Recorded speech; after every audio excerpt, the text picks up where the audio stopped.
გამარჯობათ, მე სანდრო ვარ, თქვენ ჩემ YouTube არხზე ხართ. დღევანდელი გადაცემის თემა უნდა ყოფილიყო განხილვა ერწოდებული Honda Shadows მოდელების, ყველაფერს რასაც Honda Shadow ქვია. და როცა დავიწყე მასალების შეგროვება, მივხვდი, რომ მასივი იმხელა მონაცემების, რომ საათები და საათები დღეები დაჭირდება, რომ ყველა მოდელი ასე თუ ისე ორი სიტყვა მაინც თქვათ ყველა Shadows-ზე, რაც კი გამოსულა. ამიტომ გადავწყვიტე ამონარიდი გავაკეთო იმ ტექნიკური ინფორმაციის, რითაც ეს მოტოციკლეტები ერთმანეთისგან განსხვავდება, რა დადებითი და უარყოფითი მხარეები აქვს, ცოტა ისტორიაზე მოვყვე და ამ Honda Shadows მაგალითზე შეიძლება ვილაპარაკოთ ისეთ თემაზე, რომელიც ახლა ყველას აწუხებს, ეს არის ტარიფები, ამერიკული ტარიფები, რომელიც ეხება ყველაფერს, რასაც ჩვენ ყიდულობთ და ვიღებთ ამერიკიდან, ეს არის მანქანები, ნაწილები, ტანსაცმელი, იმიტომ რომ ყველაფერი, რაც ამერიკაში არის, ან იმპორტირებულია, ან იმპორტული, ასე ვთქვათ, კომპონენტებისგან არის დამზადებული. ამიტომ ყველაფრის ფასები იზრდება და ეს Honda Shadows ისტორიას რაღაცა ადრე წლების წინ შეეხო, იმიტომ რომ ტარიფები ამერიკაში არ არის ახალი რამ. მოკლედ, დავიწყოთ, ესე იგი, Honda Shadows ტექნიკურად ძრავები, ხო, რა თქმა უნდა, პირველ რიგში მე დავყავი 3 ნაწილად. შეიძლება 2-ათაც გაიყოს, მაგრამ მაინც ვიზუალით ცოტა ჩავთამაში და 3 ნაწილად გავყოთ. Honda Shadows ისტორია დაიწყო 93 წელს, როცა გამოვიდა პირველი მოდელი, VT500C Shadow. და ძრავი მაგისთვის ეს საკმაოდ საინტერესო V ტიპის ძრავია, 2 ცილინდრით. და პირველი ძრავი უფრო სპორტული იყო, საკმაოდ ძლავრი, 500 კუბისთვის 50 ცხენი ჰქონდა, 9500 ბრუნს ტრიალებდა და პირველი Shadow, რომელიც მიიღო ეს ძრავი, იყო VT500C, ასევე VT500i-ში იყო, ეს ევროპა სტრიტი იყო ესეთი და Escort, რომელიც რაღაც dual sports გავდა. დღემდე ვერ გაიგო რა მოტო იყო ეგ. მოკლედ ევროპას და Escort-ს არანაირი გააგრძელება აღარ ჰქონდა, მაგრამ Shadows ისტორია დღემდე გრძელდება და დღესაც გამოდის. VT500 ეს 500 კუბიანი ძრავი იყო, ძალიან სწრაფი, როგორც გითხარით, 5 ცილინდრით და ეგრევე 50 ცხენის ძალით და ეგრევე გამოვიდა VT750C Shadow, იგივე წელს, შეიძლება შემდეგ წელს.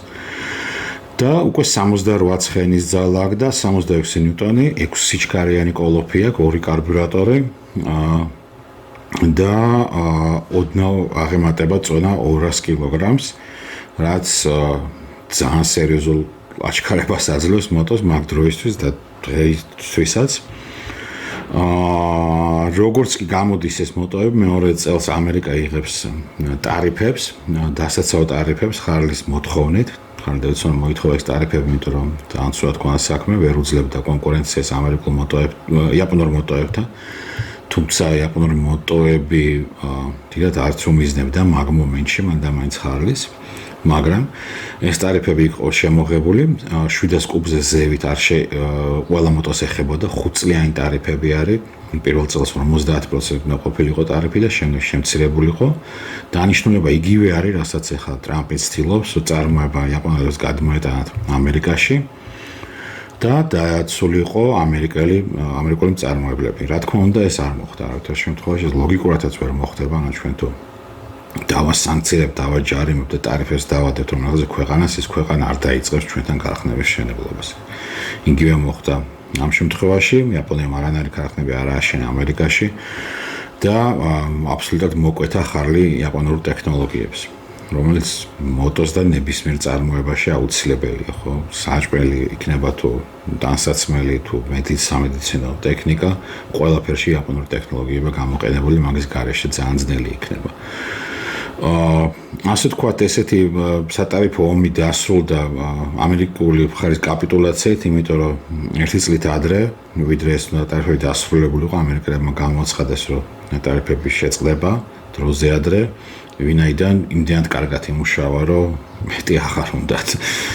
ძალიან ლოგიკა ძალიან კარგი, ესეთი კარგია, რომ აღარ მინდა.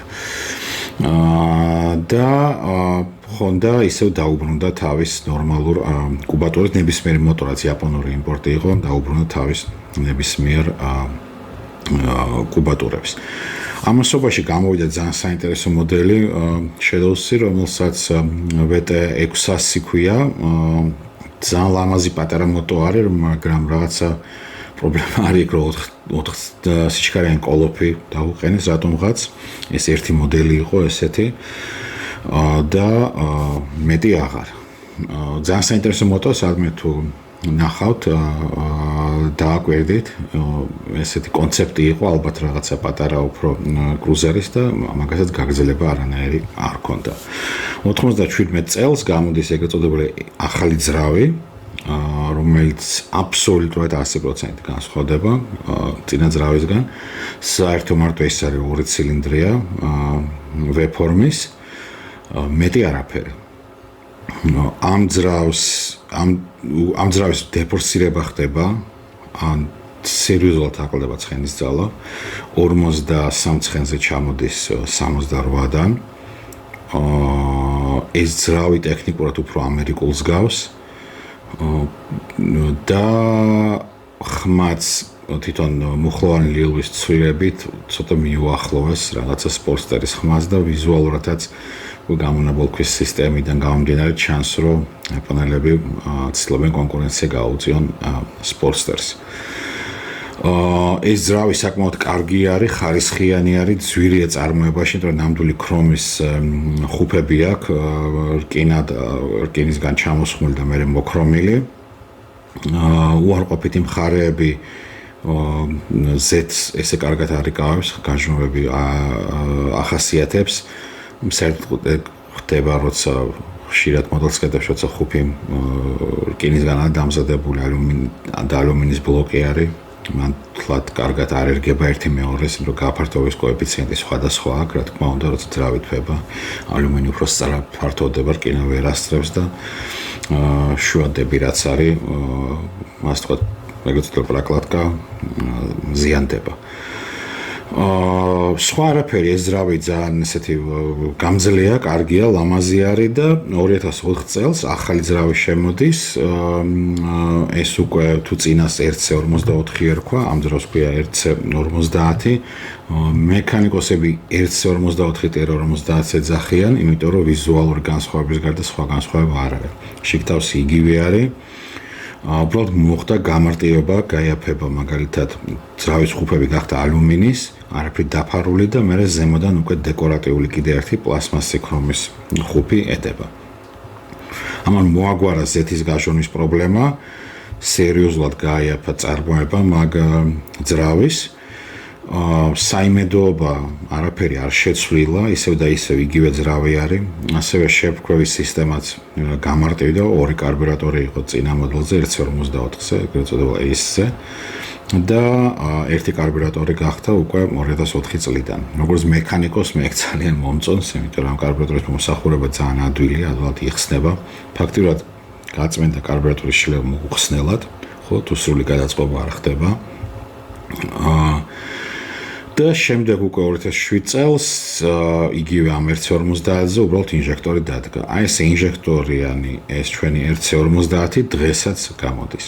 რაც შეეხება თვითონ მოდელებს, ხო, რომელსაც ჩვენ ვიზახეთ AC Spirit, Aero, Phantom და ასე შემდეგ, ამ შემთხვევაში მხოლოდ გარე ვიზუალი იცვლება, ყველაფერი ერთმანეთზე მიდის, დეტალები იგივე არის აბსოლუტურად. ერთადერთი ვიცოდეთ, რომ მოტოს ყიდვის დროს წარმოების წელი საერთოდ ყველგან სხვანაირად იწერება და თუ სიტყვაზე 2004-დან გამოვიდა RC50, ეს იმას არ ნიშნავს, რომ არ შეიძლება იყოს 2004 წელს გამოშვებული RC54 მოდელი. ამიტომ როგორც სურათზე ხედავთ, ეს ძრავები ერთმანეთისგან ძალიან განსხვავდება. პირველი ვერსია შავი ფერის არის, მეორე ვერსია ასეთი მძიმე ქრომის ხუფებით და თუ ასე მივაგაკუნებთ ხელით ამ ხუფზე მიხვდებით, რომ ეს ხუფი ქრომის არის და უკვე ბოლო ვერსია პლასმასის ხუფებით, რომელიც ქრომის არის, ხანდახან უკვე იღებება, ხო, იღებება მაგათ ფანტომზე, ხო, შავი მათი ფერით არის შეღებილი. რაც შეეხება ახლა რომელი ჯობია, ხო, რა თქმა უნდა პირველი ძრავი ყველაზე მძლავრია. შემდეგი ვერსიები უფრო საიმედო არის, ფასეულობის მხრივ პირველი ძრავები უკვე მატულობს ფასში, იმიტომ რომ საკოლექციოდ ითვლება. AC მეორე ვერსია ძალიან უყვართ კასტომაიზერებს, იმიტომ რომ ისეთი ძალიან სოლიდური, კარგი ძრავი არის. და ყველა ვინც მოტოციკლებს იყენებს ყოველდღიურად, რა თქმა უნდა, ისურვებდა, რომ ბოლო ვერსია კონდეს ძრავის, რომელიც ყველაზე მარტივი საიმედო და კარგი გამოდგა. მოკლედ, აი ესე გავყავეთ ჩვენი Shadow ტექნიკურად სამ ნაწილად, ვიცოდეთ რა მოტო გვყავს, ვიცოდეთ, რომ მეორე და მესამე ვერსია ძალიან დაახლოებულია ერთმანეთთან და ნაწილები ერთმანეთზე მიდის და ის რომ პირველი ვერსია საერთოდ სხვა მოტო არის და სახელის Shadows გარდა ერთმანეთს არ აკავშირებს აბსოლუტურად არაფერი. და მის შეკითხვები კომენტარებში გიპასუხებთ აუცილებლად, ლაიქები თუ მოგეწონათ ეს ვიდეო და შემწინა ვიდეოებში და ჩემი მეგობრები მეუბნებოდნენ, რომ საუნდის ხარისხი, ხმის ხარისხი არც თუ ისე კარგია, მაგრამ აი ახალი მიკროფონი მაქვს ახლა და იმედი მაქვს, რომ ძალიან მაგით ხმა გაუმჯობეს და მეც ვიხვეწები რაღაცა სწავლობ, ყოველ ვიდეოს ჩაწერის დროს რაღაცა ახალს სწავლობ და იმედია მოგწონთ ეს ფორმატი და მეც გავაგრძელებ ესეთ ვიდეოების ჩაწერას. დიდი მადლობა ყურადღებისთვის, კარგად იყავით.